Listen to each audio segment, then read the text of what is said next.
Do you do background checks? Alam mo anak, when you're hiring someone, it's important to do your due diligence.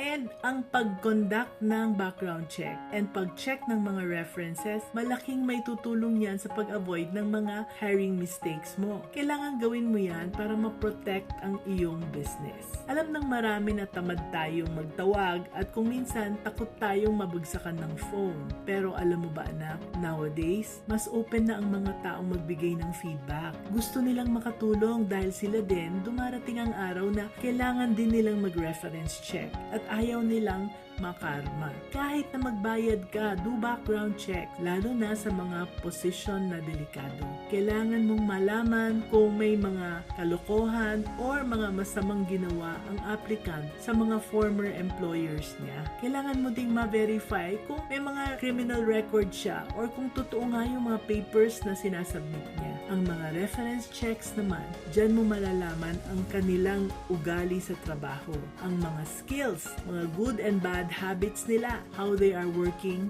when they are working with teams, at validation din ng kanilang mga personality. Sabi nga, better be safe than sorry, di ba? That's how you should be as a business-minded Pinoy.